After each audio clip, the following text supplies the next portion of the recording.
आदरणीय जोना पीठाधीश्वर आचार्य अवधेशानंद महाराज जी और अन्य सभी मंच पर उपस्थित पूज्य संतों से निवेदन करते हैं, मंगल दीप प्रज्वलित करें, आचार्य शंकर के चित्र पर पुष्पांजलि करें और आचार्य शंकर के प्रकटोत्सव यानी कि वैशाख शुक्ल पंचमी के इस शुभ मुहूर्त में इस समारोह का शुभारंभ करें।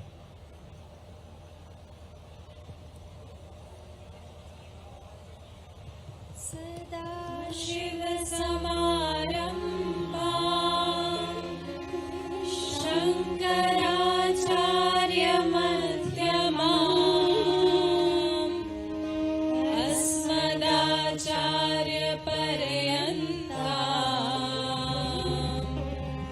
वन्दे गुरु परंपरा। श्रुति स्मृति पुराणानाम्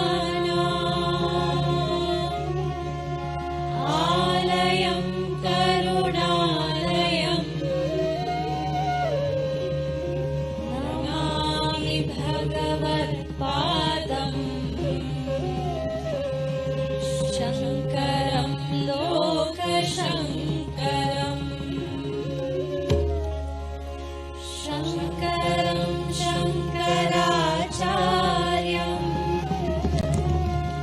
केशवं बादरायणं सूत्रभाष्यकृतौ वन्दे भगवन्तौ पुनः पुनः। ईश्वरो गुरुरात्मेति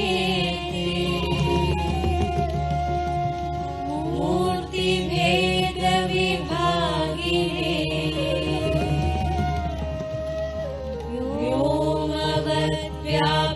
व्योमवद्व्याप्तदेहाय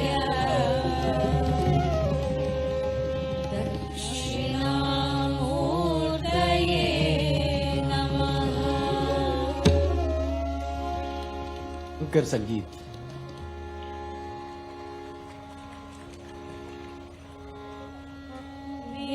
विदिताखिल शास्त्र सुधा जलधे महितोपनिषत् कथितार्थनिधे हृदये कलये विमलं चरणं भवशङ्कर देशिकमे शरणं भवशङ्कर देशिकमे शरणं भवशङ्कर देशिकमे शरणं करुणावरुणालय पालय मां भवसागर दुःखविदूरहृदं रचयाखिल दर्शन तत्त्वविदं भवशङ्कर देशिकमे शरणं भवशङ्कर देशिकमे शरणं भवशङ्कर देशिकमे शरणं भवता जनता सुहिता भविता निजबोध विचारण चारुमते कलयेश्वर जीव विवेकविदं भवशङ्कर देशिकमे शरणं भवशङ्कर देशिकमे शरणं भवशङ्कर देशिकमे शरणं भव एव भवानिति मे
तरन्ति महामहसश्चलता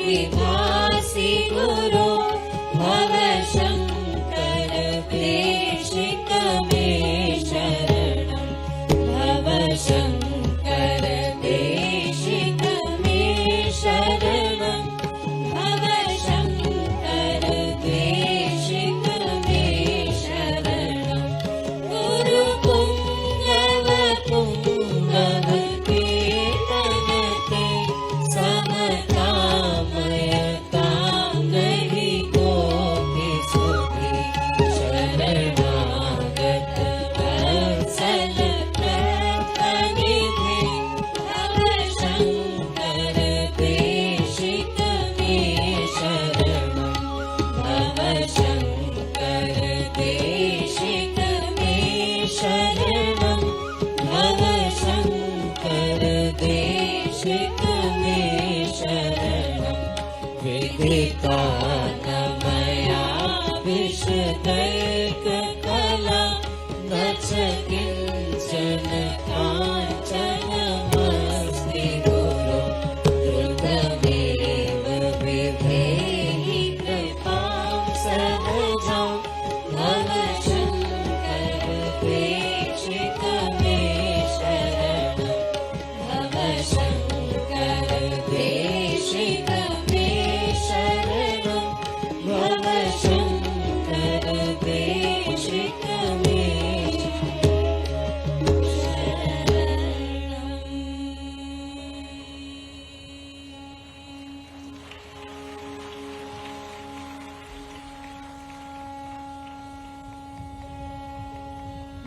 विश्वमूल से स्पंदित हो घन महामौन ने जन्म लिया था शंकर ने अवतार लिया था शंकर ने अवतार लिया था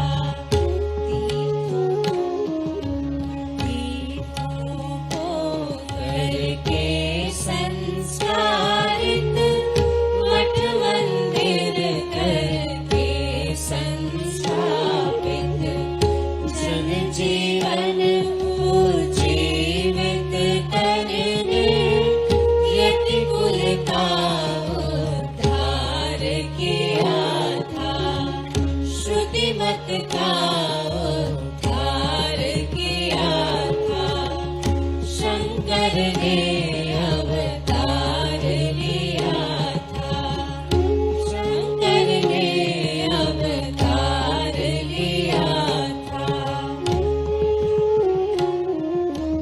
पीड़ित जन को गले लगाकर हर दुख दे मन को दुलरा कर चौक द्वार घर आंगन जा जा अमित अनाविल प्यार दिया था अद्वैत भक्ति विरुद्ध दिया था शंकर ने अवतार लिया था शंकर ने अवतार लिया था प्रस्थानत्रय भाष्य बनाकर परिभ्रमण त्रय भारत गाकर शुष्क शून्य शंकित मानव को निश्रेयस का मार्ग दिया था संवित पद का लक्ष्य दिया था शंकर ने अवतार लिया था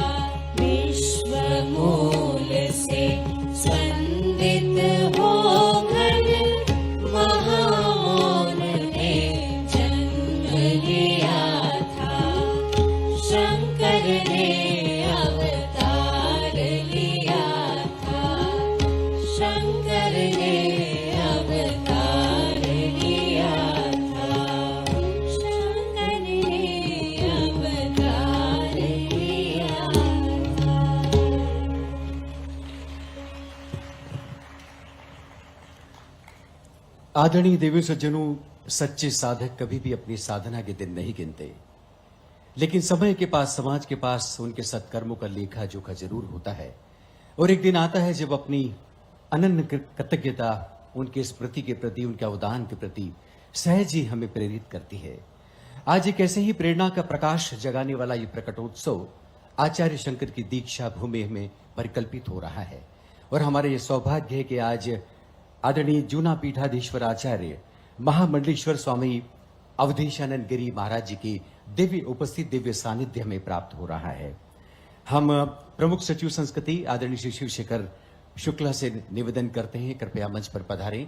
और आज के समारोह के अध्यक्ष आदरणीय जूना पीठाधीश्वर आचार्य महामंडलेश्वर स्वामी अवधेशानंद गिरी महाराज जी का और मंचासीन अन्य सभी महानुभावों का आचार्य शंकर सांस्कृतिक एकता न्यास मध्य प्रदेश शासन संस्कृति विभाग की ओर से उत्तरीय पुष्पमाला भेंट कर माननीय मुख्यमंत्री जी की ये इच्छा है कि शिप्रा के तट से आने वाला ये सेवक नर्मदा के तट पर ऐसे हमारे जूना पीठाधीश्वर आचार्य महामंडलेश्वर का अभिनंदन स्वागत करने के लिए स्वतः ही प्रेरित हो रहा है। ये संस्कार होते हैं, राजधर्म और लोक धर्म इस तरह से जीवंत होता हुआ मंच पर दिखाई देता है। माननीय प्रमुख सचिव महोदय से निवेदन है कि वे माननीय मुख्यमंत्री जी आज के समारोह के मुख्य अतिथि का स्वागत करें, अभिनंदन करें। ये आचार्य शंकर सांस्कृतिक एकता न्यास मध्य प्रदेश शासन संस्कृति विभाग अगर अपनी 8 वर्षों की यात्रा में इस तरह से उपलब्धियों के शिखर पर आगे बढ़ रहा है तो निश्चित रूप से माननीय मुख्यमंत्री जी की सदाशयता और उनका सकारात्मक भाव ही हमारे लिए महत्वपूर्ण है। मुख्यमंत्री जी की मंशा है कि वे स्वयं हमारे पूज्य संतों का अभिनंदन करें, स्वागत करें। और इस क्रम में आदरणीय परमानंद गिरी जी महाराज संस्थापक अखंड परम धाम हरिद्वार, जिनका प्रेरक सानिध्य हमें हमेशा ही हमारे न्यास के प्रकल्पों में अवसरों में मिलता रहा है, उनका अभिनंदन, उनका हार्दिक स्वागत।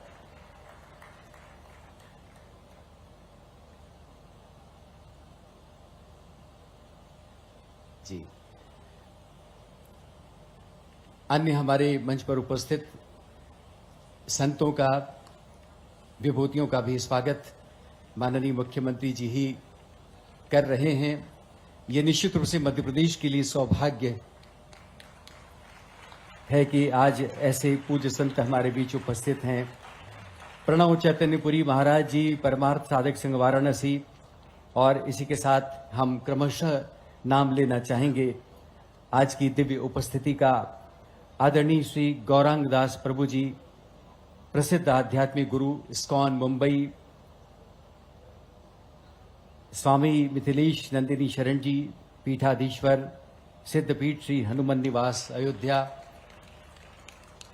स्वामी प्रबुद्धानंद सरस्वती जी आचार्य चिन्मय मिशन इंदौर। और इसी के साथ जैसा कि हमने आपको पूर्व में सूचित किया, महत्वपूर्ण उपस्थिति हमारे साथ बन रही है आज इस शंकर अलंकरण से सम्मानित 2 विभूतियों की। और इसी के साथ महामंडलेश्वर प्रणवानंद जी, महामंडलेश्वर नर्मदानंद जी और महंत मंगलदास जी भी हमारे साथ उपस्थित हैं। हम इन सभी का अभिवादन स्वागत करना चाहेंगे। माननीय मुख्यमंत्री डॉक्टर मोहन यादव महाकाल की नगरी उज्जैन के निवासी हैं और हम हमेशा ही कहते हैं कि उस महाकाल की नगरी को जिस सौभाग्य प्राप्त है, सिंहस्थ का आयोजन होता है पवित्र। और इसी के साथ ये हाल ही में बीता हुआ कल, जैसे प्रयागराज में हमने एक बड़े सनातन समागम के रूप में देखा, और अब नर्मदा के तट पर आचार्य शंकर की दीक्षा भूमि पर प्रकटोत्सव संपन्न होने जा रहा है। उज्जैन के ही हिंदी के वरेण्य कवि शिव मंगल सिंह सुमन की कविता इस वक्त याद आती है जब डॉक्टर मोहन यादव ऐसे संतों महंतों का सम्मान कर रहे हैं। मैं क्षिप्रा सा ही तरल सरल बहता हूं, मैं कालिदास की शीश कथा कहता हूं, मुझको न मौत भी भय दिखला सकती है, मैं महाकाल की नगरी में रहता हूं। ऐसे महाकाल की नगरी से चलकर हमारे प्रदेश के मुखिया डॉक्टर मोहन यादव यहां पर पधारे हैं। आज के प्रकटोत्सव में विशेष रूप से प्रदेश का जनतांत्रिक प्रतिनिधित्व करते हुए उनकी उपस्थिति निश्चित रूप से बहुत ही महत्वपूर्ण बनती है और उसी विनम्र भाव से, उसी सहज भाव से वे मंच पर उपस्थित हमारे पूज्य संतों का अभिवादन कर रहे हैं, स्वागत कर रहे हैं। आदरणीय देवी सज्जनों, पिछले 5 दिनों के हमारे लगातार गतिविधियों और विभिन्न सत्रों पर लक्ष्य करें तो इन पूज्य संतों ने हमारा मार्गदर्शन किया। अपनी वैचारिक चेतना से और अपनी प्रगल्भ वाक चेतना से हमारे पूरे सत्रों को सार्थकता प्रदान की, हमें ऐसे वैचारिक निष्कर्ष प्रदान किए जो वेदांत दर्शन को लेकर, एकात्म दर्शन को लेकर निश्चित रूप से हमारा महत्वपूर्ण पाथेय बन सकते हैं। स्वागत, अभिनंदन। आज हमारा मन चंदन है, जिस जन की मंगल अभिलाषा, कर्ममयी पाती हो भाषा, जिसमें जगमग जगमग आशा, ऐसे हमारे सभी अभ्यागतों का वंदन है। करतल ध्वनि और अधिक गुंजायमान होनी चाहिए। आचार्य शंकर का प्रकटोत्सव है, हमारे लिए दिव्य क्षण है, सौभाग्य के क्षण है। और अब माननीय प्रमुख सचिव संस्कृति आदरणीय शिवशेखर शुक्ला से हमारा निवेदन है, वे आए, आप सबका स्वागत करें और इस समारोह की रूपरेखा पर प्रकाश डालें।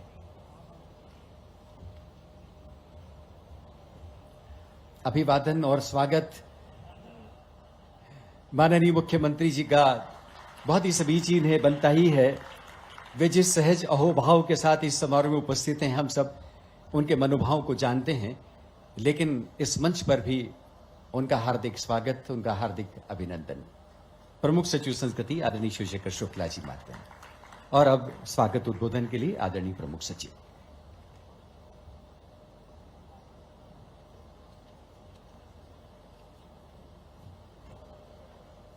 एकात्म पर्व शंकर प्रकटोत्सव के इस शुभ अवसर पर हमारे बीच बड़े कृपापूर्वक पधारे हुए मंचासीन अतिथिगण, परम पूज्य आचार्य महामंडलेश्वर जूना पीठाधीश्वर अनंत विभूषित परम पूज्य स्वामी अवधेशानंद गिरी जी महाराज, युग पुरुष स्वामी परमानंद गिरी जी, ट्रस्टी राम जन्मभूमि तीर्थ क्षेत्र न्यास अयोध्या, स्वामी मिथिलेश नंदनी शरण जी पीठाधीश्वर सिद्धपीठ श्री हनुमान निवास अयोध्या, श्री गौरांग दास प्रभु जी प्रसिद्ध आध्यात्मिक गुरु इस्कॉन मुंबई, स्वामी प्रबुद्धानंद सरस्वती जी आचार्य चिन्मय मिशन इंदौर, स्वामी प्रणवानंद जी सरस्वती महाराज, स्वामी नर्मदानंद जी सरस्वती जी महाराज, स्वामी वृतामंद जी सरस्वती जी महाराज, महंत मंगलदास त्यागी जी, श्री कुटुंब शास्त्री जी, और हमारे बीच में हमेशा एकात्म धाम के सभी पर्वों पर अपने सुरमई संगीत से हमें हमेशा आप्लावित करने वाली माधुरी मधुकर झा जी, लोक माता विद्याशंकर जी, आप सभी का, और यहाँ पर जितने भी गणमान्य हमारे अतिथि उपस्थित हुए हैं इस शुभ अवसर पर, और विशेष तौर से आज दीक्षांतित हो रहे हमारे शंकर दूतों का मैं हृदय से संस्कृति विभाग की ओर से स्वागत करता हूँ। आज भगवतपाद भाष्यकार आदिगुरु शंकराचार्य जी की पावन जयंती के अवसर पर प्रदेश के यशस्वी माननीय मुख्यमंत्री डॉक्टर मोहन यादव जी को अपने बीच पाकर के हम सभी लोग बहुत ही हर्षित हैं, उल्लसित हैं, उत्साहित हैं। माननीय मुख्यमंत्री जी के कुशल मार्गदर्शन, उनके संरक्षण और उनकी सत्प्रेरणा से एकात्म धाम एवं आदिशंकर न्यास की सभी गतिविधियां अपने चरम लक्ष्य की ओर शनैः शनैः अग्रसर हैं। कदाचित मध्य प्रदेश उन राज्यों में से एक है जहां शासन ने भारतीय सनातन संस्कृति को संरक्षित संवर्धित करने तथा विरासत से विकास के मंत्र को आत्मसात कर क्रियान्वित करने का बीड़ा उठाया है।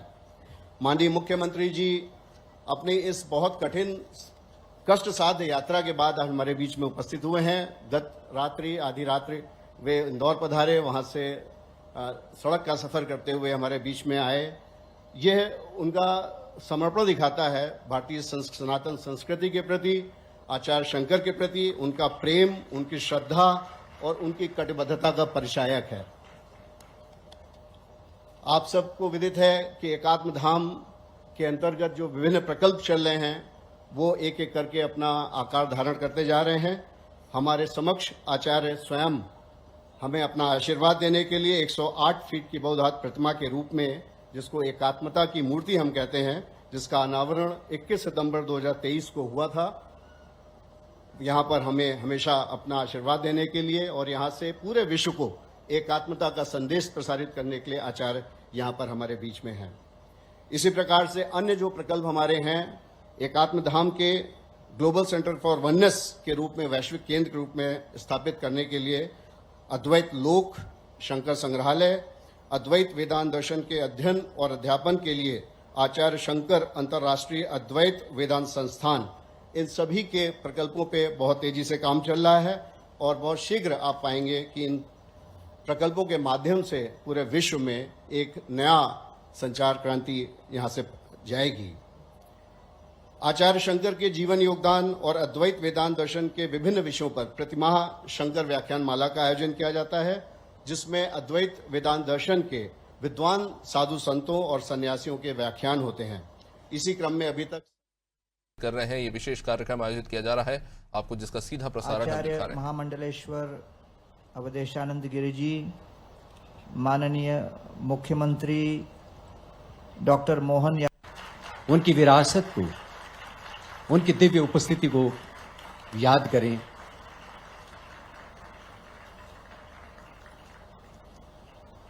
एकात्म धाम यह ग्रंथ शिखर को छूती हुई जो दिव्य प्रतिमा आचार्य शंकर के इस खुले परिसर में बार बार अपना ध्यान खींचती है। एक ऐसी जीवंत उपस्थिति, एक ऊर्जा का क्षेत्र निश्चित रूप से नया इस ज्योतिर्लिंग पर और बन गया है आचार्य शंकर की स्मृति के साथ। और हमारा यह सौभाग्य है कि उसमें अर्घ्य चढ़ाने का अवसर मध्य प्रदेश शासन संस्कृति विभाग को मिला है। लोकार्पण एकात्म धाम का, और इस लोकार्पण के बाद अब हम हमारे बीच उपस्थित पूज्य संत आदरणीय श्री गौरांग दास प्रभु जी से निवेदन करते हैं, वे आए और अपनी शुभकामनाएं इस अवसर पर हम सबसे साझा करें। आदरणीय श्री गौरांग दास प्रभु जी, आइए करतल ध्वनि से अभिवादन प्रेषित करें।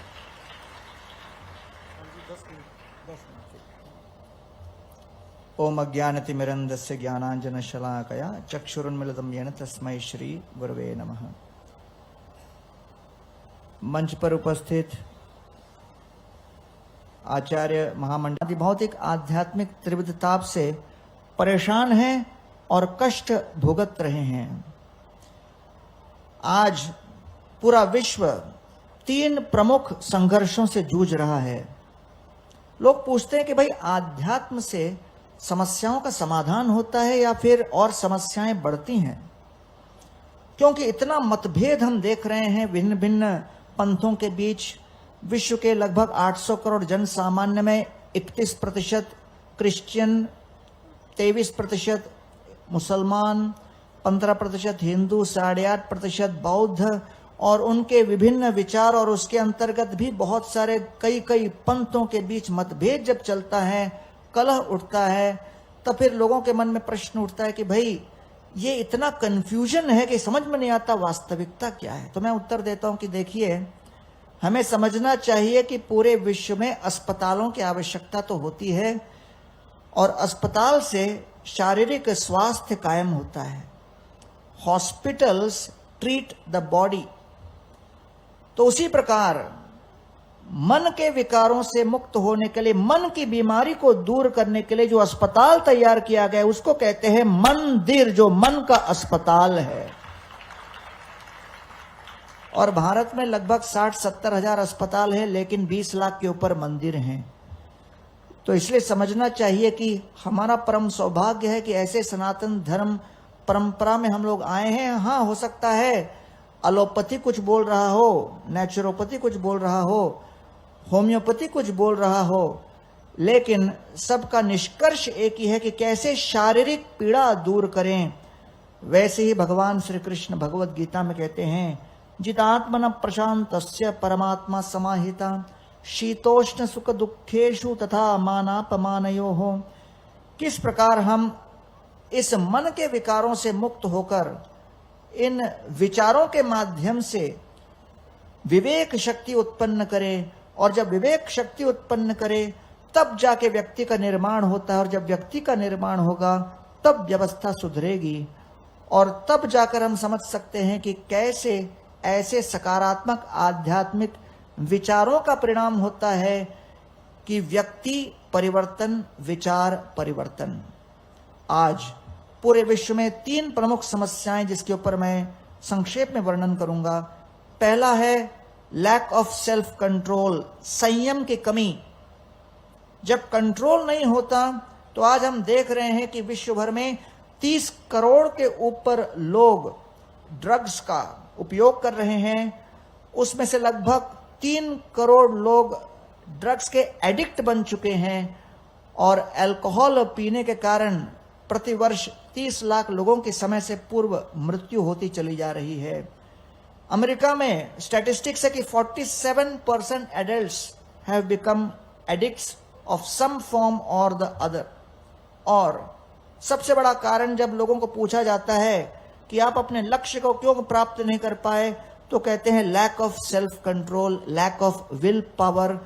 27% लोगों ने यही उत्तर दिया और 75% समय ये लैक ऑफ विल पावर उनके विभिन्न प्रकार के मानसिक रोगों में परिवर्तित होता है, परिवर्तित हो जाता है। आज विश्व के सामने बहुत बड़ी समस्या है कि हर 30 मिनट में एक न एक प्रलोभन या टेम्पटेशन व्यक्ति के सामने आता है और स्टैटिस्टिक्स बताता है कि 25% of the time you can not resist that temptation. उस प्रलोभन को हम मना नहीं कर पाते और उसके अधीन आ जाते हैं। और जब ऐसा लैक ऑफ सेल्फ कंट्रोल आता है तो लगभग 40% समय व्यक्ति आगे के अपने जीवन काल में ओबेसिटी का शिकार हो जाता है, मोटापा का शिकार हो जाता है और 50 लाख लोग प्रतिवर्ष इस मोटापा के कारण उनकी मृत्यु होती चली जा रही है।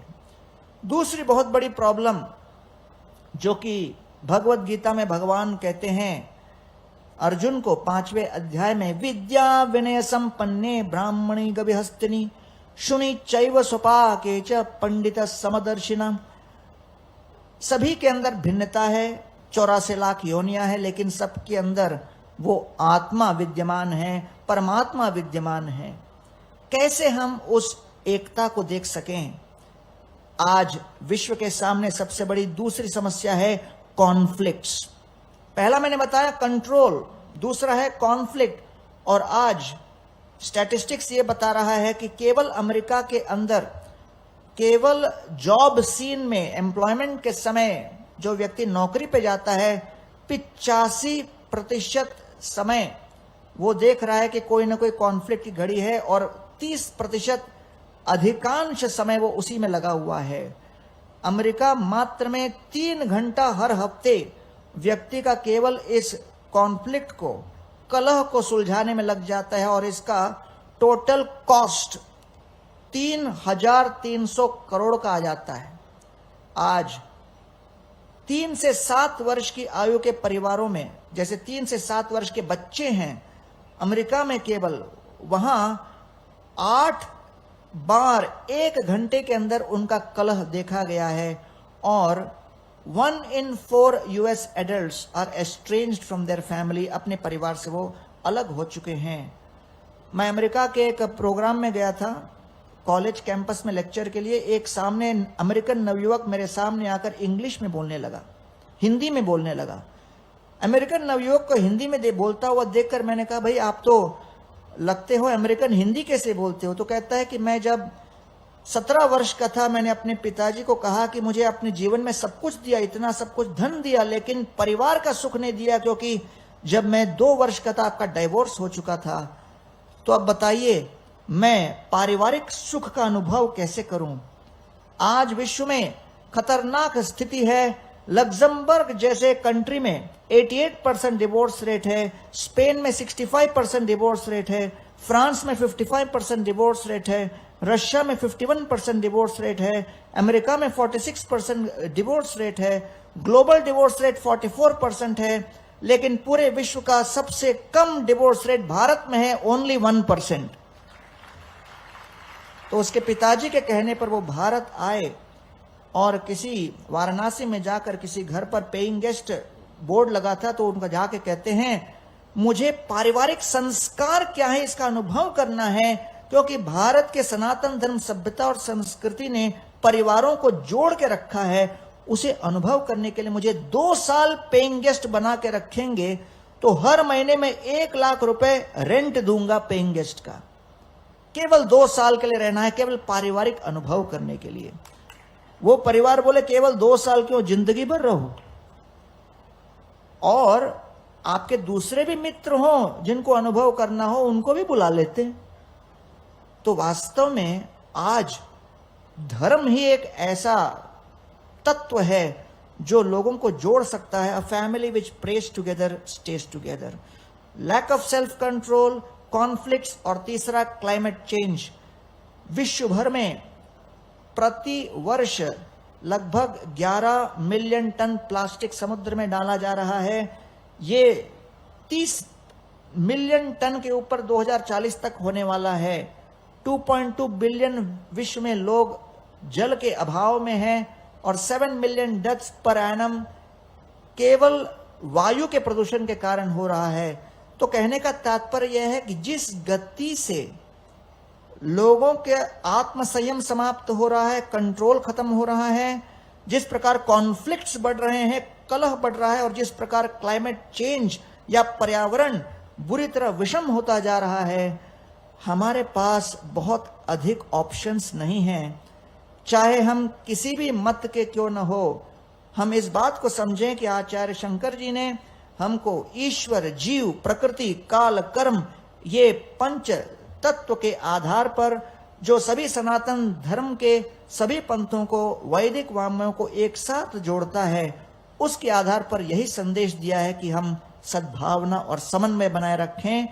आज माननीय मुख्यमंत्री जी और माननीय अवधेशानंद गिरी जी के सानिध्य में, सभी संतों के सानिध्य में मेरा बड़ा परम सौभाग्य रहा कि आप युवा पीढ़ी जो कि हर प्रकार के कॉलेज और विभिन्न प्रोफेशंस में लगे हुए हैं, अपना बहुमूल्य समय निकालकर आपने वैदिक सनातन धर्म की पद्धति को गहनता से समझने के लिए और उसके प्रति अपने भाव को समर्पण करने के लिए संकल्प लिया है। इस संकल्प के लिए मेरा हार्दिक साधुवाद आप सभी को, सभी शंकर दूतों को।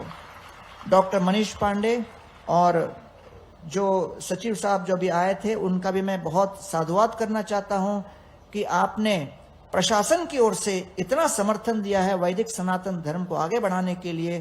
तो मैं अंत में यही कहना चाहूंगा, आचार्य शंकर जी और सभी हमारे आचार्यों ने मिलकर हमें विचार दिया है, उस विचार से हमारे मन के काम, क्रोध इत्यादि विकार मुक्त होंगे। जब विकारों से हम मुक्त होंगे तब जाकर विवेक शक्ति का निर्माण होगा। जब विवेक उत्पन्न होगा तब जाकर हम व्यक्ति का निर्माण कर पाएंगे, तब जाके व्यवस्था सुधरेगी, वैश्विक शांति तभी संभव है। फिर आज आप सभी लोगों को मेरी ओर से हार्दिक नमन।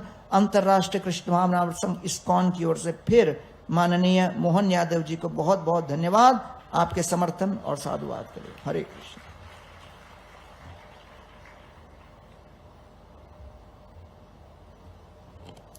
बहुत बहुत धन्यवाद आदरणीय गौरांग दास प्रभु जी।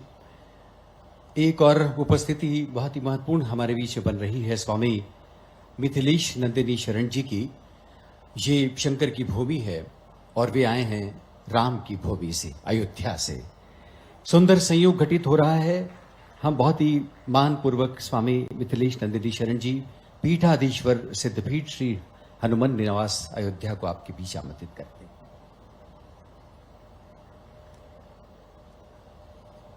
ओम नमो भगवते उत्तम श्लोकाय, नम आर्य लक्षणशील व्रताय, नम उपशिक्षितात्मन उपासित लोकाय, नमः साधुवाद निकषणाय, नमो ब्रह्मण्य देवाय, महापुरुषाय महाराजाय नमः।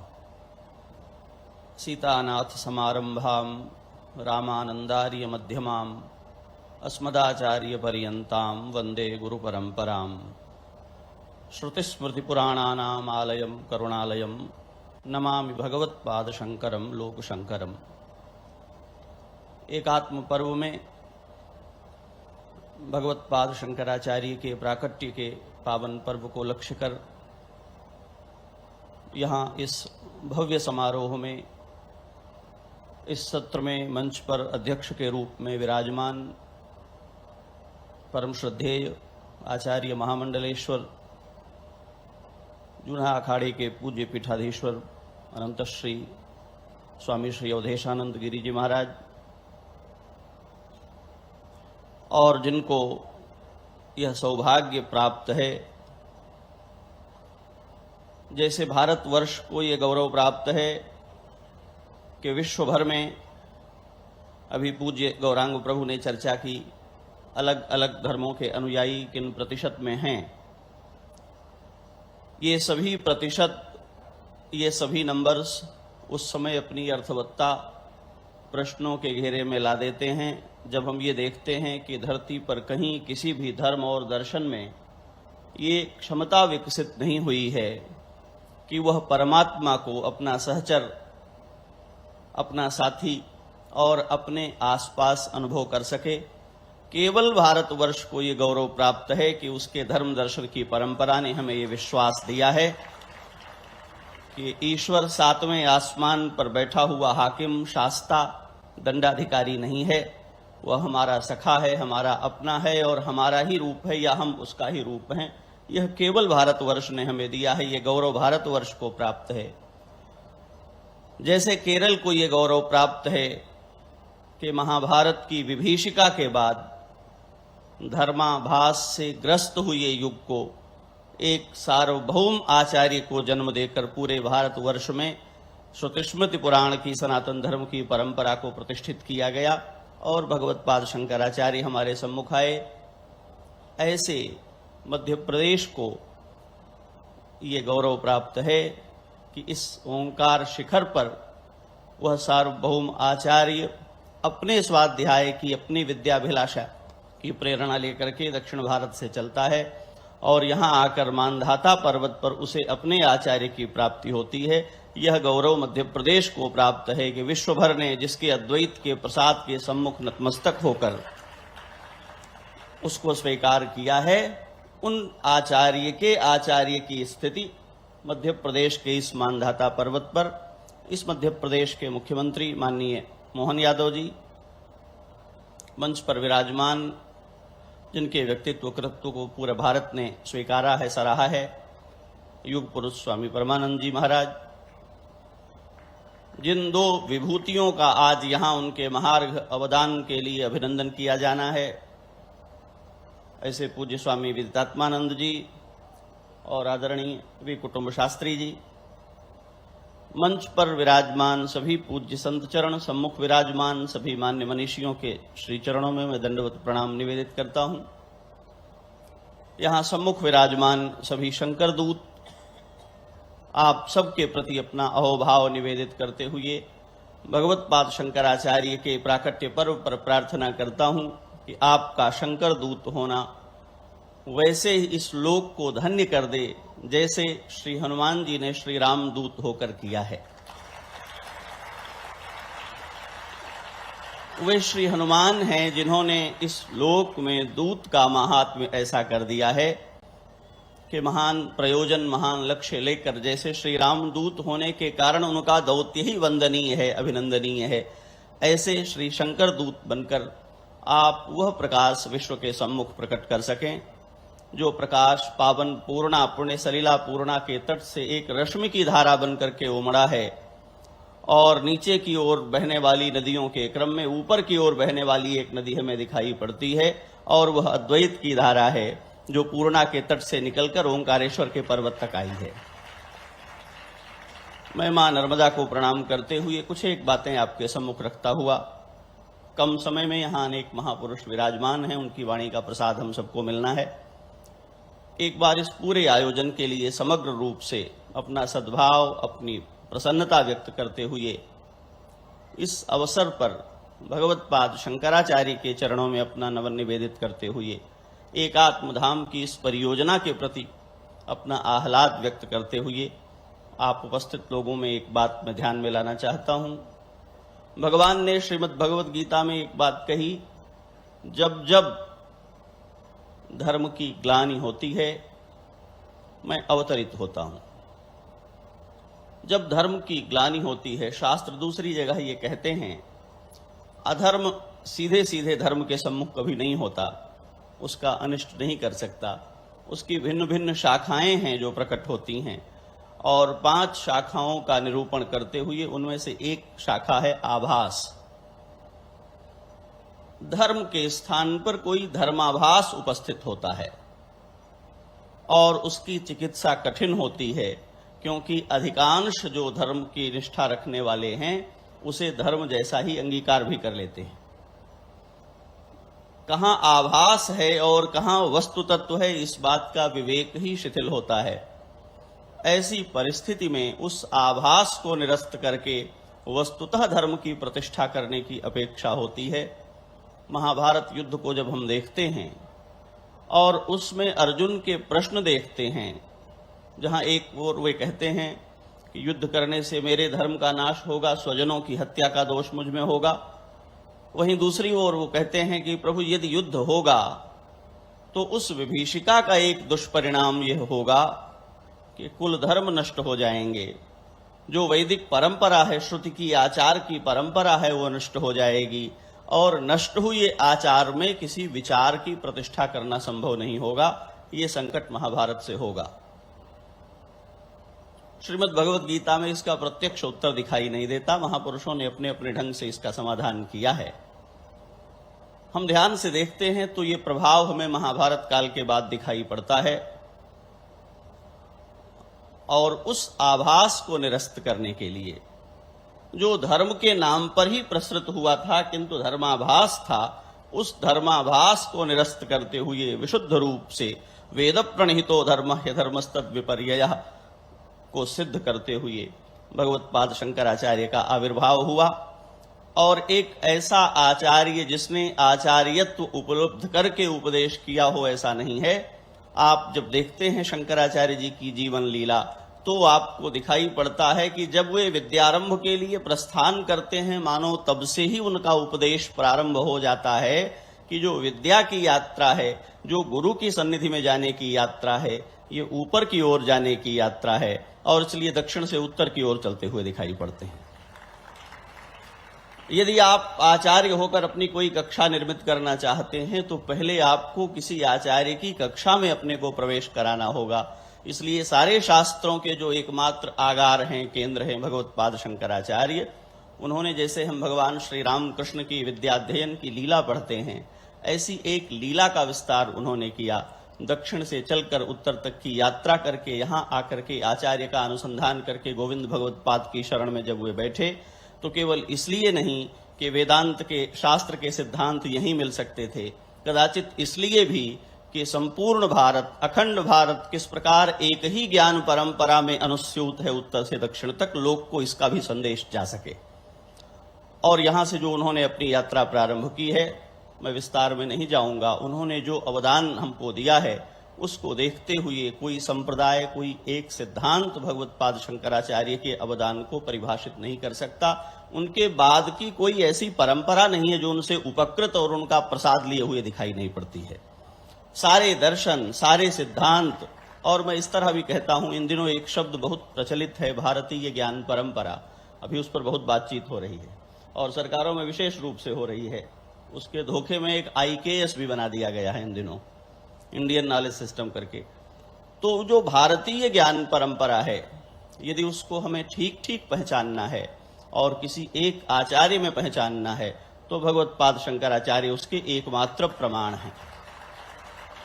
श्रीमद् भगवद गीता एक स्थान पर, ब्रह्मसूत्र एक स्थान पर, उपनिषद विद्या एक स्थान पर, इन तीनों में एक ही ज्ञान परंपरा प्रवाहित है और इन तीनों का समेकित अध्ययन किस प्रकार हमको आत्मोपलब्धि की ओर ले जाता है, इस बात के प्रतिष्ठाता, इस बात को प्रमाणित करने वाले भगवत्पाद शंकराचार्य हैं। और हम प्रस्थानत्रयी पढ़ते हैं, ये उनका अवदान है। इसी प्रकार अद्वैत की निष्ठा में सारे सिद्धांतों को निरूपित करते हुए भी एक बात जो कही जाती है हमारे यहां, आचार्यत्व मातृवत होता है। जैसे उसका कोई बालक, जैसे उसकी कोई संतान यदि दूध मात्र पी करके रहने वाला हो तो माँ उसे दूध पिलाती है। कोई ऐसा है जो चॉकलेट बिस्कुट से तृप्त होगा तो माँ उसके लिए वो प्रदान करती है। और कोई ऐसा है जिसकी आयु, जिसका स्वाद, जिसका पाचन विकसित हो गया है, तो माँ उसके अनुरूप रसोई में कुछ पका करके परोसती है। बच्चों की पात्रता भिन्न भिन्न हो सकती है, पर माँ अपनी सभी संतानों को तृप्त कर सके, ये उसका मातृत्व है। ये भगवत्पाद शंकराचार्य ने किया है। एक ओर अद्वैत की निगूढ़ जो पूरी ज्ञान राशि है उसका प्रतिपादन करते हैं, और दूसरी ओर उपासना के लिए भगवान के सभी स्वरूपों की पंचदेव उपासना की प्रतिष्ठा करते हुए, क्योंकि जब श्रीमद् भगवत गीता में भगवान ने कहा कि 2 निष्ठाएं हैं, ज्ञान की निष्ठा और कर्म की निष्ठा, और भगवत्पाद भाष्य करते हुए कहते हैं भगवान ने 2 निष्ठाएं क्यों कही, क्योंकि एक ही व्यक्ति में एक काल में दोनों निष्ठाएं असंभव हैं। वह लोक जो ज्ञान की निष्ठा में नहीं है उसका आश्रय क्या होगा, तो उस कर्म की निष्ठा में प्रवेश करते हुए भक्ति और उपासना की जो परंपरा दी, उसके कारण भारत का एक चिन्मय भूगोल हमारे सामने उन्होंने प्रकट कर दिया 4 धाम के रूप में। और हम देखते हैं कि संपूर्ण भारतवर्ष किसी संप्रदाय, किसी मत, किसी परंपरा, किसी पंथ का अनुयायी हो, पर 4 धाम उसके लिए आकर्षण और श्रद्धा का केंद्र बने हैं। आचार्यत्व आत्मकल्याण में किसी रहस्य विद्या का आख्यान करने मात्र में घटित नहीं होता, वह तो अपने सम्मुख जो शरणागत है वह, और जो विमुख है उस लोक को भी आत्मसात करके, अंगीकार करके उसको उद्धार के पथ पर चला देने में घटित होता है, जो भगवत्पाद शंकराचार्य ने अपने समय में किया है। और संपूर्ण भारतवर्ष, मैं कहता हूं महर्षि वेदव्यास के बाद यदि हम भारतवर्ष को भारतवर्ष की आत्मवत्ता में परिभाषित करने चलें, तो बिना भगवत्पाद शंकराचार्य की शरण लिए संभव नहीं हो सकता है। न ज्ञान की परंपरा में, न उपासना की परंपरा में, न भक्ति की परंपरा में।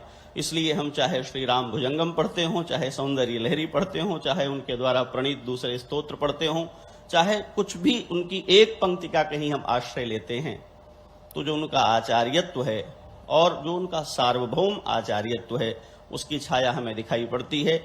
आज इस आयोजन के माध्यम से और इस पूरे प्रकल्प के माध्यम से, जो समाज के लिए, मनुष्यता के लिए और विश्व भर के लिए, क्योंकि हम तो विश्ववारा संस्कृति के प्रतिनिधि हैं और विश्व कल्याण से नीचे किसी को अपना लाभ मानते ही नहीं है। विश्व कल्याण ही मनुष्य का कल्याण है। इस निष्ठा के साथ चलने वाले लोग तो परम सौभाग्य का विषय है। यहाँ मंच पर ऐसे पूज्य मनीषी, जिनमें से एक एक ने अपने अवदान से, अपने उपकार से इस लोक को उपकृत किया है, और इस मंच की अध्यक्षता कर रहे पूज्य स्वामी जी महाराज। मैं कई बार चर्चा करता हूं, अपनी आध्यात्मिकता, अपना तत्वबोध, अपनी एकांतिकता और इस सब से बढ़कर आचार्यत्व की जो प्रतिज्ञा है, लोक जिस देश काल में जहां खड़ा है उसको पहचानना और उसका मार्ग कैसे प्रशस्त होगा उसके लिए वहां से यात्रा प्रारंभ करना, बिना देश काल बोध के आचार्यत्व चरितार्थ नहीं होता। तो पूज्य स्वामी श्री अवधेशानंद गिरि जी महाराज को देख करके यह प्रतीत होता है, परंपरा के गर्भ से प्रगतिशीलता कैसे जन्म लेती है उसका प्रमाण। आपका मैं वंदन करता हूं, और हमारे मुख्यमंत्री जी महाराज यहाँ उपस्थित हैं। उनकी श्रद्धा देखने में वो स्वरूप उन्होंने वैसा बनाया संतों के अनुरूप, अपने हाथ से सबका सत्कार और ये निष्ठा। जब तक हमारी सत्ता, जब तक हमारी सरकारें, जब तक भारत का संविधान और जब तक भारत को चलाने के लिए संवैधानिक रूप से नायकत्व पाए हुए लोग शास्त्रों में, संतों में, भारतीय ज्ञान परंपरा में और मनीषियों में अपनी स्वाभाविक निष्ठा नहीं रखेंगे, तब तक भारत का गौरव प्राप्त नहीं कर सकता। ये मंच उसका प्रमाण बनेगा। इस शुभकामना के साथ जय सिया राम।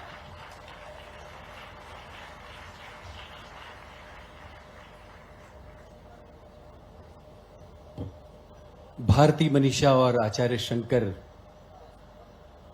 को लेकर जिस तरह से बहुत ही महत्वपूर्ण संवाद आदरणीय स्वामी जी ने प्रस्तुत किया, निश्चित रूप से हमारे लिए बहुत ही मार्गदर्शक सूत्र उन्होंने अपने इस भाषण में, अपने संबोधन में हमें सौंपे हैं। और उन्होंने ठीक ही कहा कि संत अध्यात्म के आकाश में इंसान की, इंसानियत के इंद्रधनुष होते हैं। विकृति के बाजार में संस्कृति का शंखनाद हुआ करते हैं। वो शंखनाद आचार्य शंकर के रूप में भी हम पाते हैं, देखते हैं, महसूस करते हैं। हमारे बीच में स्वामी प्रणव चैतन्यपुरी महाराज जी की भी एक महत्वपूर्ण उपस्थिति है। और जब हम आचार्य शंकर के देशाटन को देखते हैं तो हम पाते हैं कि वाराणसी भी, गंगा का तीर्थ भी एक महत्वपूर्ण पड़ाव उनका था। वहां से चलकर आदरणीय स्वामी प्रणव चैतन्य जी हमारे बीच पधारे हैं। बहुत ही श्रद्धा के साथ आप उन्हें हम उनके संबोधन की आमंत्रित करते हैं। जी।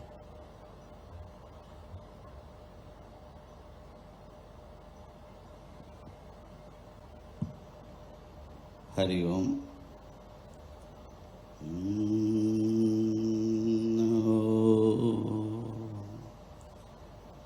ओम भद्रं नो पिवातयमनः ओम शांतिः शांतिः शांतिः।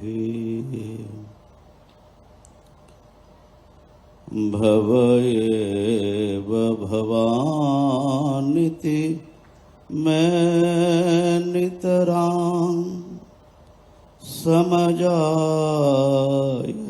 चेतसि कौतुकिता अहिमांशुरिवात्र विभासि गुरो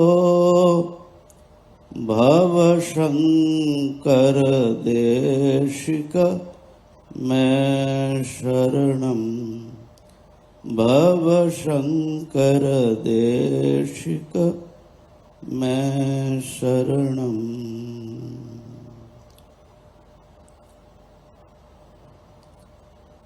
नमः सभाभ्यः सभापतिभ्यश्च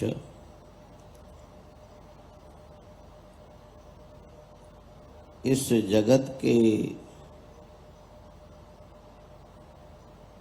सत्ता स्फूर्ति देने वाले जो एक अनंत चैतन्य सत्ता सर्वत्र विलसित हो रहे हैं, वही सबके मंगल के लिए जगतीम अवितुम कलिता कृतयोः एक आकृति लेकर के एक लीला के रूप में यहाँ पर विचरण किया था, विचरण थी। उस परम ज्योति जो शंकर के रूप में प्रकट हुए थे, उनको आज उनके प्राकट्य दिवस पर हम सब हृदय से वंदन करते हैं। समस्त भारतीय परंपरा, जैसे हमारे पूर्व वक्ता स्वामी जी ने बहुत अच्छा कहा, समस्त भारतीय परंपरा जिस एक व्यक्ति सत्ता में अपना आश्रय प्राप्त करती हो, एक रूप में, एक विग्रह में अगर देखना हो तो भगवान शंकराचार्य है। उनके जीवन की घटना है, माँ अपने अंतिम समय में उनको याद किया। भगवान भाष्यकार आकाश मार्ग से जा रहे थे और त्रिशूर में जहाँ गुरुवायूर मंदिर है, वहाँ पर उनकी गति अवरुद्ध हो गई। ये कथा पता नहीं दिग्विजय ग्रंथ में है कि नहीं है, हमको स्मरण नहीं, लेकिन जब हम गुरुवायूर मंदिर के दर्शन में गए, आज भी उनके चिन्ह विद्यमान हैं। तो आचार्य की गति अवरुद्ध हो गई, आचार्य नीचे उतरे। गुरुवायूर मंदिर था, ठीक से पूजा विधियां नहीं हो रही थी। गुरुवायूर भगवान श्री कृष्ण का नाम है। उन्होंने कहा, महाराज देख रहे हैं, माने श्री कृष्ण भगवान ने आचार्य जी को कहा, देख रहे हैं क्या स्थिति है, इसको सही करना। आचार्य वहां पर जो विधि की रचना किया, आज भी उस विधि के अनुसार गुरुवायूर की उपासना होती है। और एक आश्चर्य की बात वहां दिखाया गया मुझे कि आचार्य जहां से उतरे थे, उस जगह पर सर्वत्र छत है, वहां पर एक छिद्र रखा गया उनकी स्मृति में कि शंकराचार्य भगवान इधर से नीचे उतरे थे। कहने का अर्थ ये है, चाहे गुरुवायूर हो चाहे बद्रीनाथ जाओ, बद्रीनाथ भगवान को प्रकट करने वाले। जगन्नाथ धाम में जाइए, आप लोग गा रहे थे, जगन्नाथ स्वामी नयन पथगामी भवतु में। आप द्वारका में जाइए, खाली विष्णु मंदिरों को ही अगर देखा जाए तो आचार्य जैसा परम वैष्णव शायद ही कोई दूसरा मिलेगा। भगवान शंकराचार्य परम ज्ञानी थे, महान योगी थे, कर्मी थे, लेकिन उनका एक रूप प्रायः हम लोगों से छुप जाता है। वो है आचार्य परम भक्त थे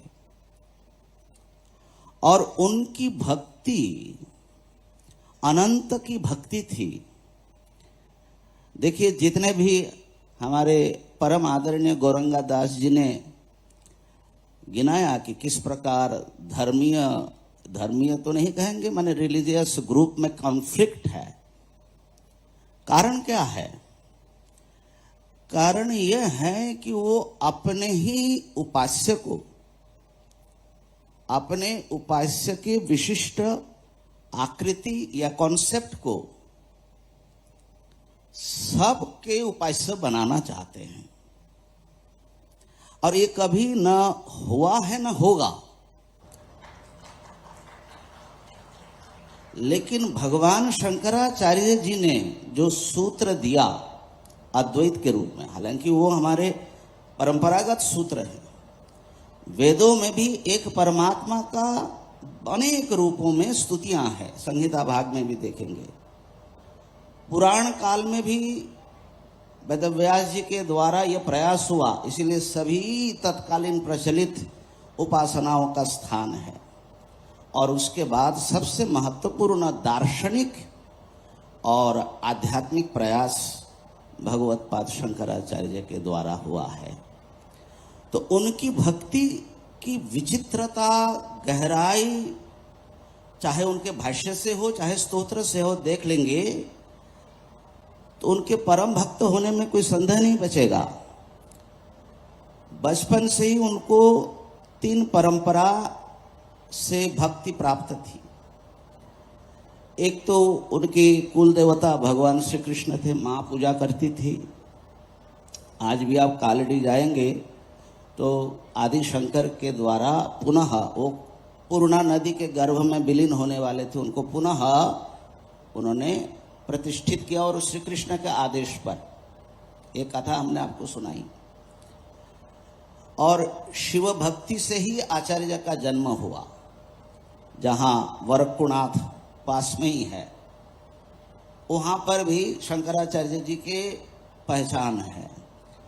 और उनके घर से 1 किलोमीटर दूर माणिक्य मंगल माता जी की मंदिर है, जिनको उन्होंने बचपन में दूध का भोग लगाया था। और माँ ने बालक शंकर को 3 साल की उम्र में बालक शंकर को अपने गोद में लेकर के अपना अमृतमय स्तन्यपान कराया था।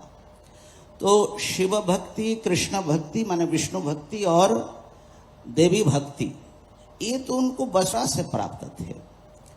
और जहां गए, देखिए यहाँ इतना सुंदर स्तोत्र लिखा। गुरु भक्ति भी उनकी थी ही।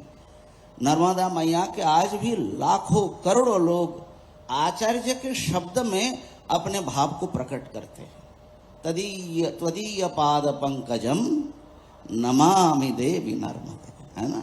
और गंगा जी का स्तोत्र, देवी सुरेश्वरी भगवती गंगे, और उनके सामने वो इतने छोटे बच्चे बन जाते हैं कि ना हम जाने तब महिमानम पाहि कृपामयी माम ज्ञानम। किसी भी अन्य किसी महापुरुष या आचार्य में इतनी व्यापकता भक्ति की दिखाई नहीं पड़ती। जीवन भर ऐसा लगता है कि भगवान के सारे रूप जो है उनके साथ साथ चलते थे। जैसे राम जी का आपने याद किया, वहाँ पर देवप्रयाग में श्री राम जी का मंदिर उन्होंने स्थापित किया था जो भग्न हो चुका था। और हरिद्वार ऋषिकेश में भरत जी के द्वारा स्थापित मंदिर के विग्रहों का प्रतिष्ठा किया। कामरूप में जहाँ माँ कामाख्या विराजमान हैं, उनके सब जो समाज के लिए घातक परंपराएं बन चुकी थी, उसका परिष्कार करा करके उन्होंने वहाँ पर माँ की जैसी विधि होनी चाहिए वो सब जो है एक शास्त्रीय विधि में ले आए। तो वहाँ पर भी उनकी मूर्ति स्थापित हुई है। तो मैं ये कहना चाहता हूँ, कई बार हम शंकर के ज्ञान से इतना चकित हो जाते हैं, उनका भक्ति पक्ष थोड़ा सा जैसे ओझल हो जाता है, लेकिन आचार्य जैसे परम भक्त और सब रूपों में परमात्मा को याद करने वाला शायद ही कोई दूसरे हुए होंगे। आचार्य ने जो विशाल कर्म किया, भारतीय परंपरा को एक सूत्र में गूंथ दिया और अविरोध सिद्ध किया, समन्वय सिद्ध किया, वो काम इतना आसान नहीं था। देखिए उनके प्राण नाश का 3 बार प्रयास हुआ, और वो प्रयास जो हैं तांत्रिकों की ओर से मुख्य रूप से हुआ।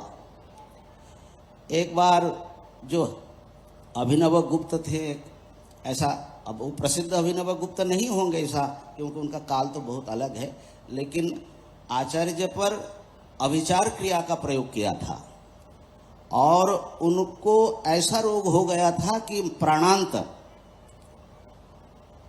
आचार्य के साक्षात शिष्य पद्मपादाचार्य जी ने प्रार्थना किया देव वैद्य से। अश्विनी कुमार आए और कहा कि ये जो है रोग दवा से ठीक नहीं होने वाली है, ये मांत्रिक रोग है और इसका प्रत्यभिचार करना है। और प्रत्यभिचार का मतलब होता है जिसने किया उस पर जाकर के ये रोग लगेगा, किसी को तो मार करके ही जाएगा। सम्मान के तहत जैसी कि परंपरा है, पुष्पमाला, उत्तरीय प्रशस्ति, उत्कीर्ण प्रशस्ति, और ये बहुत ही सुंदर आचार्य शंकर की ओंकार पर्वत पर स्थापित मूर्ति की प्रतिकृति माननीय मुख्यमंत्री जी और आदरणीय स्वामी अवधेशानंद जी प्रदान कर रहे हैं। इसी के साथ अलंकरण स्वामी विदितात्मानंद सरस्वती जी का। और इसी क्रम में अब हम आमंत्रित करते हैं प्रोफेसर वी कुटुंब शास्त्री जी को।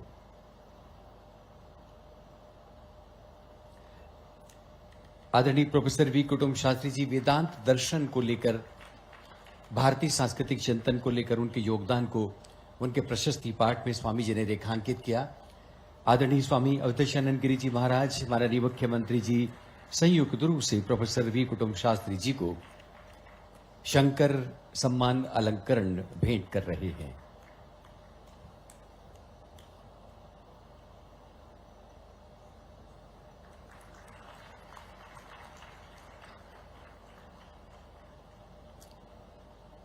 सादर अभिनंदन, साधुवाद। और अब हम चाहेंगे कि स्वामी विदितात्मानंद सरस्वती जी संक्षेप में अपने उद्गार सम्मान के उपरांत हम सबसे साझा करें। स्वामी विदितात्मानंद सरस्वती जी। कोई व्यक्ति जब हमारे गुरु जी के समक्ष आता था, तब हमारे गुरु जी के मन में ये विचार आता था कि मैं कैसे उसको उपयोगी हो सकूं। साधारण रूप से कोई व्यक्ति हमारे समक्ष आता है, तब हमारे मन में ये विचार आते हैं मैं कैसे उसको उपयोग करूं। हाँ भाई, बात करना बंद कीजिए।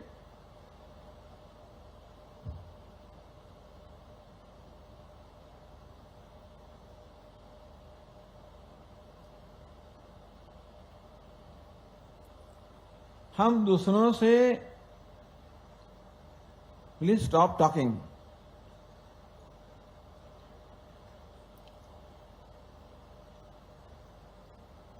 इस रूप से व्यवहार कर सकते हैं, या तो उनका कैसे उपयोग करना हमारे लाभ के लिए, या तो हम उनको कैसे उपयोगी बने। ज्यादातर स्वार्थ प्रेरित व्यवहार में दूसरों का उपयोग कैसे करना वही सोचा जाता है। लेकिन ये परमार्थ प्रेरित व्यवहार है जिसमें हम कैसे उपयोगी हो सके, उसके लिए भगवत गीता में भगवान श्री कृष्ण हमारा ध्यान आकृष्ट करते हैं।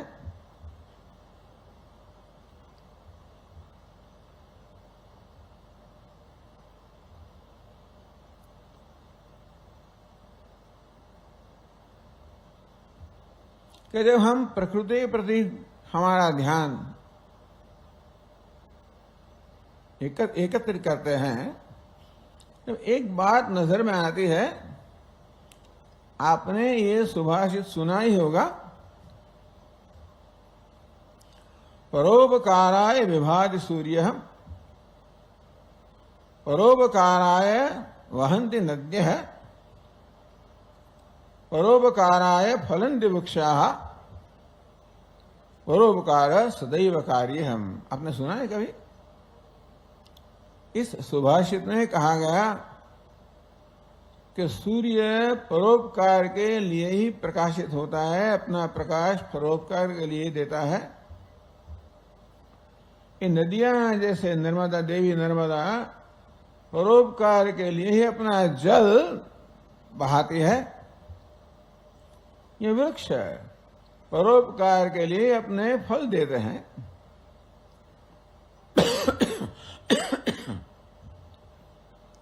वृक्ष कभी अपने फल खाते दिखाई नहीं पड़ते हैं। नदियां कभी अपना पानी पीती हुई नहीं दिखाई पड़ती है।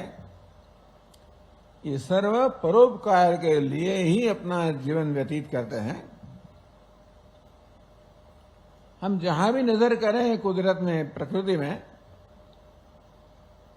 वहां एक ही चीज दिखाई पड़ेगी, वो है परोपकार। उपनिषद में भी ये कहा गया है, अपना एक बहुत बड़ा उपनिषद है, उसका कहते हैं बृहदारण्यक उपनिषद। उसमें एक विभाग है जिसको कहते हैं मधु ब्राह्मण।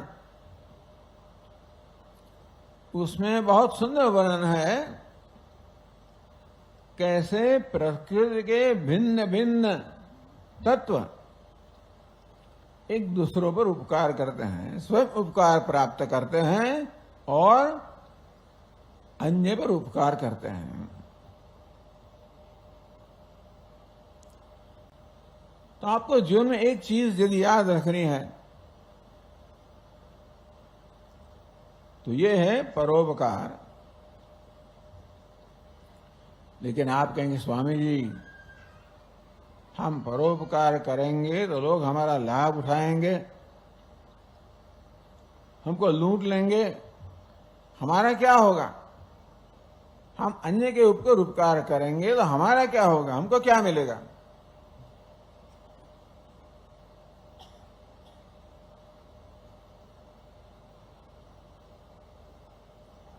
अन्य के ऊपर उपकार करने के लिए हमें कुछ गंवाना पड़ता है, बात तो ठीक है। हमको क्या मिलेगा? आप कह सकते हैं कि भाई अन्य के ऊपर उपकार करने से हमको क्या कुछ प्राप्त होता है? होता है? कोई कहेगा? आप किसी के ऊपर उपकार करेंगे तो आपको कुछ देना पड़ेगा। उस देने की प्रक्रिया में आपको कुछ मिलता है।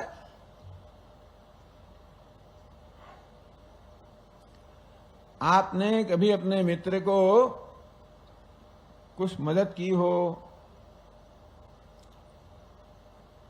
कोई वृद्ध व्यक्ति को सहारा दिया हो, कोई गरीब को कुछ दान दिया हो, ये सब परोपकार के कार्य है। ऐसा कुछ छोटा कार्य करने में भी हमको क्या लाभ होता है? कोई कह सकेगा हमको? आपने किया होगा ही, आपने मित्र को मदद की होगी,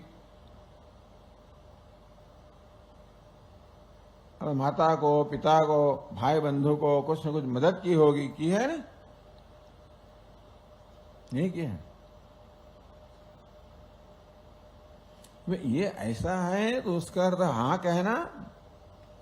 कभी भी हाँ के लिए लोग ऐसा ऐसा करते हैं, भी हाँ के लिए लोग ऐसा ऐसा करते हैं, पता ही नहीं। लेकिन हमारा एक सीधा सरल प्रश्न है कि अन्य के ऊपर उपकार करने से, अन्य को कुछ देने से हमको क्या कुछ प्राप्त होता है?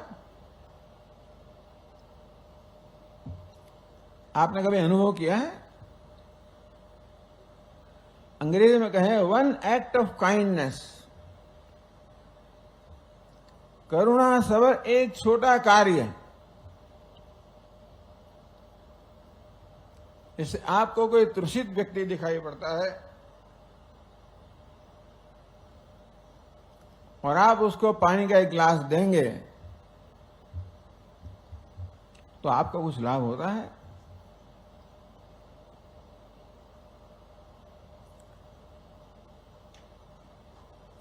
सबसे लाभदायी वस्तु यही है कि हम अन्य के ऊपर उपकार करें।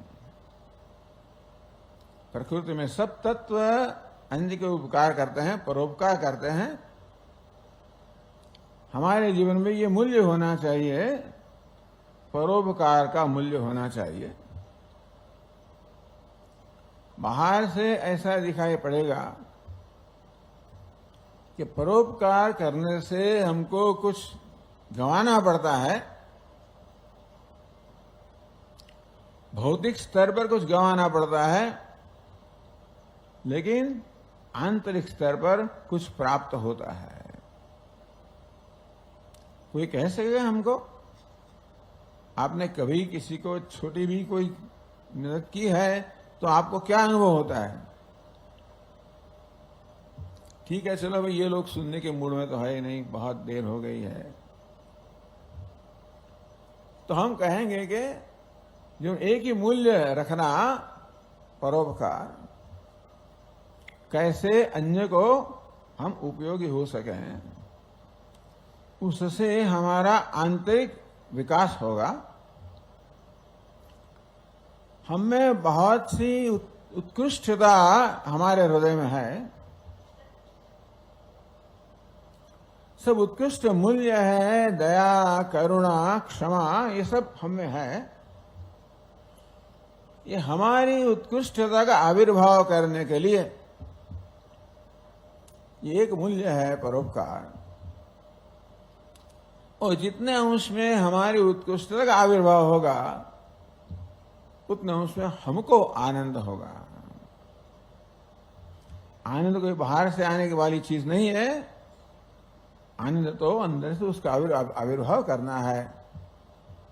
और ये छोटे कार्य से भी आंतरिक आनंद का आविर्भाव होता है, हमको प्रसन्नता होती है, और ऐसे हम जीवन में सफलता प्राप्त करते हैं। ओम।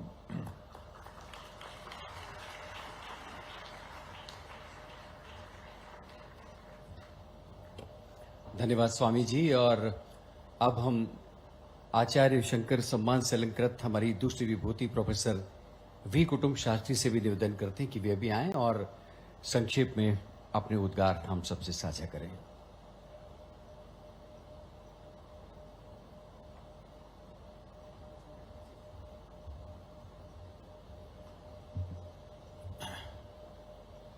श्रुतिस्मृतिपुराणानामालयं करुणालयं नमामि भगवत्पादशंकरं लोकशंकरं। सदाशिवसमारंभां शंकराचार्यमध्यमाम् अस्मदाचार्यपर्यन्तां वन्दे गुरुपरंपराम्।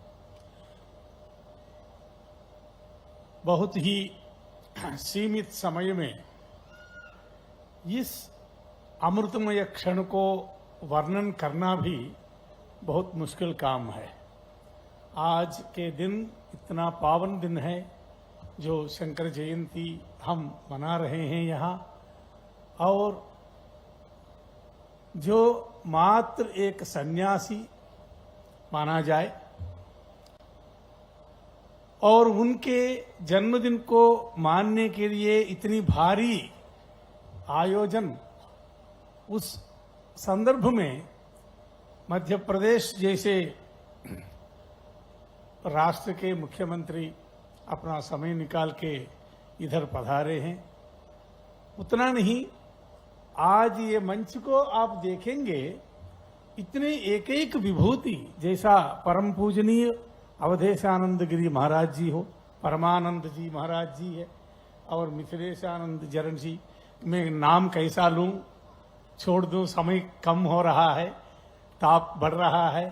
तो इस जो विदितात्मानंद जी एवं ये विभूतियां यहाँ उपस्थित हो गए हैं, और ये मध्य प्रदेश शासन का एक गौरवान्वित क्षण है कि शंकर जी को 2534वां जन्मदिन है। ये 2534वां जन्मदिन, इतने पुराने एक आचार्य को 2000 साल से इंटेलेक्चुअल्स के बीच में ही प्रतिबंधित कर रखा था। करीब करीब विवाद में बहुत ज्यादा बोल सकता हूं, अभी समय नहीं है। वाद विवाद, संवाद, ग्रंथ रचना सब चल रहा है, मगर केवल इंटेलेक्चुअल लेवल पर ही, बौद्धिक विचार और आलोचनात्मक के लेवल पर मध्य प्रदेश शासन ने ये काम कर रखा है। इस शंकर जी भगवान को जन जन तक ले जा रहे हैं और शंकर दूतों को, सेना को उड़ा रहे हैं।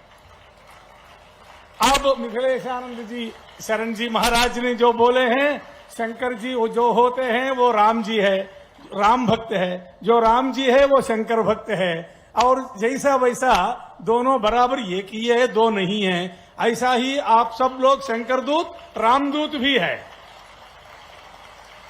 अब हम रामदूत के बारे में तो बहुत जानते हैं, अब मेरे पास समय नहीं बोलने के लिए, आवश्यकता भी नहीं है। अब आप सब लोग यदि रामदूत बनके, शक्ति से रामदूत बनके, शंकर दूत बनके शंकराचार्य जी को एक चिंतन को लेके जन जन तक पहुंचा जाएंगे, आने वाले कुछ दिनों में भारतवर्ष में शंकर जी का संदेश क्या है, मात्र भारतवर्ष में नहीं पूरा संसार में शंकर जी का ये जो उस पंथा है उसको हम प्रकटित करने वाले हैं। ये इस अमृतमय क्षण पर मेरे को यहाँ उपस्थिति के लिए कारणीभूत मुख्यमंत्री श्री और यहाँ अधिकारीगण को और जो सम्मान मैंने प्राप्त किया उसके लिए पहले मैं आभार व्यक्त करता हूं। 2 मिनट में 2 चीज बोलूंगा, तीसरी चीज नहीं बोलूंगा। आपने अभी विदिता अखिल शास्त्र सुधा जलधे तोटकाष्टम पढ़ा। तोटकाष्टम में सुकृते धिकृते भवतो भविता समदर्शन लालसता, भविता समदर्शन लालसता। तोटकाचार्य जी है भगवत्पाद का साक्षात शिष्य है।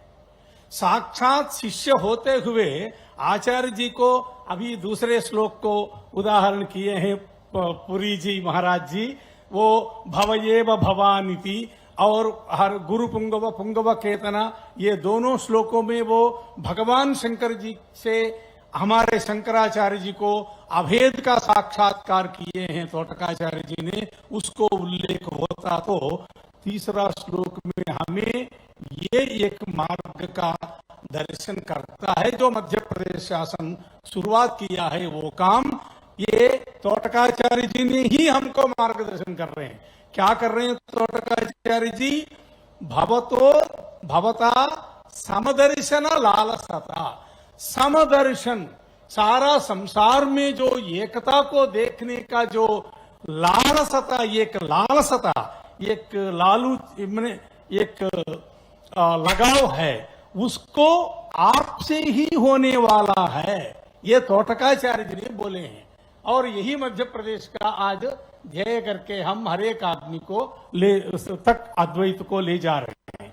दूसरा एक और टर्म में लेता हूं, अद्वैत और अद्वैत सिद्धांत, अद्वैत अद्वैत ही बोलते थे। मध्य प्रदेश शासन में चमत्कार कर दिया है, अद्वैत शब्द को थोड़ा किनारे में रखा है। उसको समानार्थक को एकात्म शब्द को सीन पर ले आ चुके हैं। ये बहुत बड़ी कदम है। इसके लिए कदम बड़ी है कि लोग एकात्म शब्द से जो बोध हर एक लोक में दोनों को अर्थ बराबर है। अब मैं शास्त्रार्थ में जा नहीं सकता हूं। अच्छा, परंपरा में एकात्म शब्द को छोड़ के अद्वैत में क्यों गए हैं, उसका भी बहुत महत्वपूर्ण सिद्धांत है। मैं अभी वो चर्चा नहीं करूंगा, कालांतर में आपको समझा दूंगा अद्वैत शब्द का क्या। हमारे ऐसे क्षेत्र के बच्चे मैकेनिक। संस्कृति मंत्रालय के द्वारा आज हमारे बीच परम पूज्य स्वामी विदितानंद महाराज जी, आपका सम्मान किया गया। आपको भी मैं बधाई देना चाहता हूं।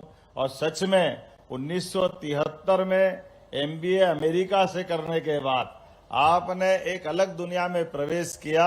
ये हमारी उस समय की उस भाव के आज तक सच्चे अर्थों में ये हमारी सनातन धर्म की आस्था का परिणाम है कि आपने अपने इस लौकिक दुनिया के बावजूद भी अलौकिक एक अलग प्रकार की आस्था प्रकट करते हुए हम सबके बीच आज न केवल आपने यहाँ से लेकर पश्चिमी जगत तक हमारी आस्था को और प्रगाढ़ किया है। जब मैं अपनी तरफ से स्वामी प्रणवानंद जी चैतन्यपुरी जी महाराज साहब, परम पूज्य आचार्य मिथिलेशानंद जी शरण महाराज साहब, आपने सच में अद्भुत अपना व्याख्यान दिया है। मैं प्रबुद्धानंद जी महाराज साहब, परम पूज्य नर्मदानंद जी, परम पूज्य गौरांग प्रभु जी, प्रणवाशरण जी, हमारे बीच पी कुटुंब शास्त्री जी, महंत मंगलदास त्यागी महाराज, सारे संत वृंद और सामने बैठे सारे संत वृंद, इस अवसर पर आगंतुक अतिथिगण, हमारे सरकार के माननीय मंत्री विजय शाह जी, माननीय सांसद ज्ञानेश्वर पाटिल जी, माननीय विधायक मानदाता नारायण पटेल जी, माननीय विधायक संध्या छाया मोरे जी, माननीय विधायक कंचन जी, इस अवसर पर सभी गणमान्य अतिथिगण, सभी विद्यार्थीगण, सभी महानुभाव, पत्रकार साथियों, भाइयों और बहनों, मैं सच में अपने आप को धन्य मानता हूं। आचार्य शंकर के विविध रूपों के माध्यम से हमने आपके मुखारविंद से साक्षात प्रतिमा बनते देखी है। उनके अपने लघु जीवन में, जीवन तो इतना लघु है कि 32 साल की उम्र में शंकराचार्य जी ने क्या क्या कर दिया वो कोई कल्पना नहीं कर सकता। 5000 साल पहले भगवान कृष्ण ने जो एक तरह से अद्वैत की बात कही गीता के माध्यम से, वो एकात्म के माध्यम से, भगवान कृष्ण गीता में कहां कहां नहीं बताते अपने आप को। जहां जहां उनने प्रकृति की चराचर जगत में देखने के लिए दृष्टि दी, हर जगह श्रेष्ठतम स्थान पर अगर कोई मिलता है तो भगवान कृष्ण का कृष्ण तत्व हमको दिखाई देता है। मैं मान के चलता हूं, जब हम उसकी बात करते तो शंकराचार्य जी की तरफ आते हैं और शंकराचार्य जी के माध्यम से उनके जीवन के एक एक प्रसंग, सारी जिंदगी जिस प्रकार से उनने अपना जीवन जिया है, हम सब कभी कल्पना कर सकते उस समय के दौर में जब कपालिकों की अपनी अलग लीलाएं हो रही थी, बौद्ध की अपनी लीलाएं हो रही थी, ऐसे में कोई अद्वैत की बात करे और वो भी कहां कहां पे, कभी हमको बनारस में गंगा के किनारे चांडाल को साक्षात देव रूप मान करके, गुरु मान के साष्टांग दंडवत कर दे, वो भी शंकराचार्य जैसे उस समय के संत, उनके आचार्य का अपना कितना हिमालय की चोटी की तरह ऊंचाई पे बैठे हुए व्यक्तित्व का हमको दर्शन होता है।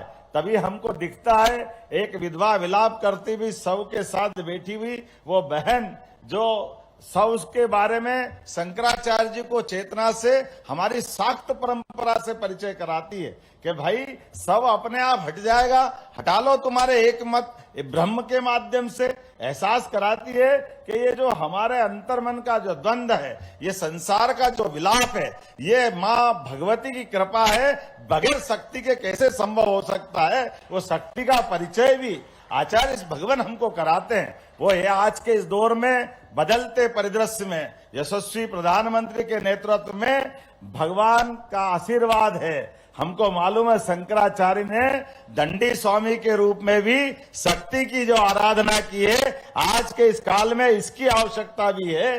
जब हम एकात्म धाम में जब इस बात को देखते हैं कि हाँ, हमारी शास्त्रों की, ज्ञान की, वैराग्य की, आध्यात्म की सभी विधाओं की आवश्यकता है, लेकिन भारत को शक्ति संपन्न भी बनना है।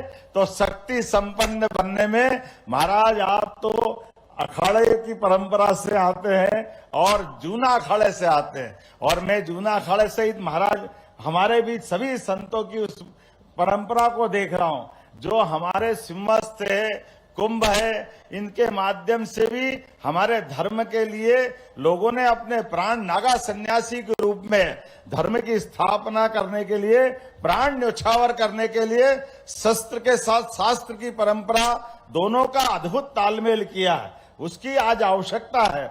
भारत की चेतना के माध्यम से भारत की ज्ञान परंपरा को संरक्षित सुरक्षित करते हुए शस्त्रों का जो महत्व है वो वाकई हमारे संत परंपरा में विगत 1400 साल में अगर कहीं देखते हैं तो वो शंकराचार्य जी के माध्यम से दिखाई देता है, जो दोनों समान रूप से अपना अद्वितीय रूप दिखाई देते हैं। और पंचायतन पूजा पद्धति की बात तो आपने करी दी। जिसको भी अपने किसी देव इष्ट को प्रणाम करना है, उनके साथ साथ अपना एकात्म भाव को बनाए रखे। सच्चे अर्थों में आज इसी की तो आवश्यकता है। विविधता वाले इस पूरे देश के अंदर विविध प्रकार की, अलग अलग प्रकार की कई सारी संघर्ष की स्थितियों को टालते हुए हरेक के बीच तालमेल कराना, समन्वय कराना, और समन्वय के माध्यम से मूल जो भाव वो परमात्मा के साथ जोड़ते हुए हमारे देश और धर्म की धरा के साथ भी जोड़ने की जो अद्वितीय दृष्टि उनने दी है, हम सब मान के चलते हैं। आज के इस अवसर पर सरकार की तो अपनी भूमिका होगी, लेकिन सच्चे अर्थों में हमारे संतों की कृपा हम पे होगी तो हम अपने आप समर्थ हो जाएंगे। इस भाव के आधार पर ये एकात्म भाव, एकात्म धाम की हमने स्थापना की है।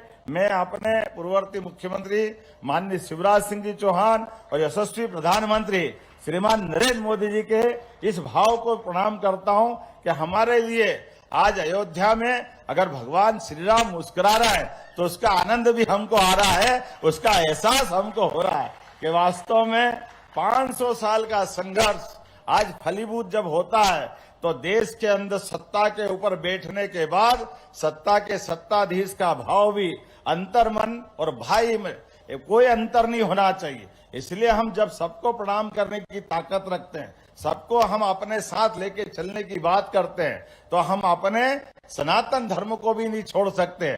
इसलिए जो कोर्ट का निर्णय हो जाए, उस कोर्ट के निर्णय को परिपालन के लिए एक बार नहीं 2-2 बार सत्ता के उदाहरण हम सबको स्मरण देना चाहिए। यही तो शंकराचार्य की परंपरा है कि जब भगवान श्री राम का निर्णय होता है तो उसको भी पूरे देश को एकजुटता के साथ लेते हुए अयोध्या धाम को जगमगाने का अवसर दिया है यशस्वी प्रधानमंत्री के माध्यम से। अन्यथा सुप्रीम कोर्ट ने तो पहले भी निर्णय किया था, और ऐसा कैसे ही निर्णय 3 तलाक के मामले में भी हुआ। तो न्यायालय की भी हमारी जो मान बढ़ाने का काम सरकार के माध्यम से होना चाहिए। सच्चे अर्थों में यही तो अद्वैत की छोटा सा संकेत है कि हम जब अपनी बातों को लेके चलते हैं तो आज के इस युग में वर्तमान के संविधान के साथ जुड़ करके न्यायपालिका, कार्यपालिका और विधायिका के साथ साथ व्यवस्थाओं के आधार पर प्रशासन के तंत्र में हमारी वो ताकत परमात्मा दे जो भगवान शंकर ने कल्पना की थी। मैं आज के इस अवसर पर नर्मदा के तट पर आपके आशीर्वाद से, सरकार के माध्यम से ऐसे कई कामों को हम चलाने का प्रयास कर रहे हैं। जब हमने अपनी धार्मिक नगरियों से शराबबंदी करते हुए शराब की जो कुपरंपरा है उससे मुक्ति का भी संकल्प हमने लिया। हमने कहा है कि हमारे यहाँ दारू की दुकानें बंद और दूध की दुकान खुलना चाहिए। इसलिए गौशालाओं के लिए, गोपालन के लिए सरकार के माध्यम से कामधेनु योजना के आधार पर हमारा दूध उत्पादन देश के अंदर अभी महाराज जी 3रे नंबर पे 9% हम अपनी दूध उत्पादन क्षमता से काम कर रहे हैं। हमने संकल्प किया इसको 20% तक ले जाएंगे। हमारी आपके आशीर्वाद से परमात्मा करेगा वो संकल्प भी पूरा होगा। और जैसी चर्चा यहाँ हुई ये गांव-गांव शहर-शहर में हो, इसलिए पूरे प्रदेश के अंदर सभी नगरीय निकाय में गीता भवन की स्थापना भी हमारी सरकार के द्वारा किया जा रहा है कि हमारे यहाँ हमारे अपने ऐसे सभी प्रकल्पों के बलबूते पर सरकार का निर्वाचन तो 5 साल के लिए होता है। सरकार जनता की मनोभावना के आधार पे होती है, लेकिन सच्चे अर्थों में सरकार की प्रतिछाया उसकी अपनी सांस्कृतिक धारा से बनती है। इसलिए हमारे सभी सांस्कृतिक पर्वों को भी हमने धूमधाम से सरकार के साथ मनाने का निर्णय किया है। तो महाराज जी गीता जयंती भी हम धूमधाम से मना रहे हैं। मैं उम्मीद करता हूं गीता जयंती का आशीर्वाद आपका मिलेगा। गीता जयंती हमारे पूरे प्रदेश के अंदर 1 दिसंबर को आने वाली है, धूमधाम से मनाएंगे। लेकिन गीता जयंती भी मनेगी तो गोवर्धन पूजा भी मनेगी, होली भी मनेगी, दिवाली भी मनेगी। सरकार समाज के साथ खड़ी है तो त्योहार भी सरकार के साथ समाज में मनने वाली सभी प्रथाओं को धूमधाम से मनाने का आपका आशीर्वाद हमको मिलेगा। पुनः मैं आपका वंदन करता हूं, अभिनंदन करता हूं। और आज का ये शंकराचार्य जयंती का अद्भुत हमारे लिए त्योहार मनाने का एक तरह से आनंद मिला है। परमात्मा की कृपा से बार बार ऐसी प्रकार का आनंद यहाँ और यहाँ से लगाकर देश और दुनिया में फैलता रहे, इसी कामना के साथ मैं पुनः आपको प्रणाम करता हूं। और हमारे अपनी मां नर्मदा का आशीर्वाद, मां क्षिप्रा का, सभी माताओं का आशीर्वाद हमारे साथ निश्चित रूप से बना है और आपका आशीर्वाद प्रत्यक्ष हमको मिलता रहे। मेरी अपनी ओर से पुनः आप सबका हृदय से अभिनंदन। ओम नमः शिवाय।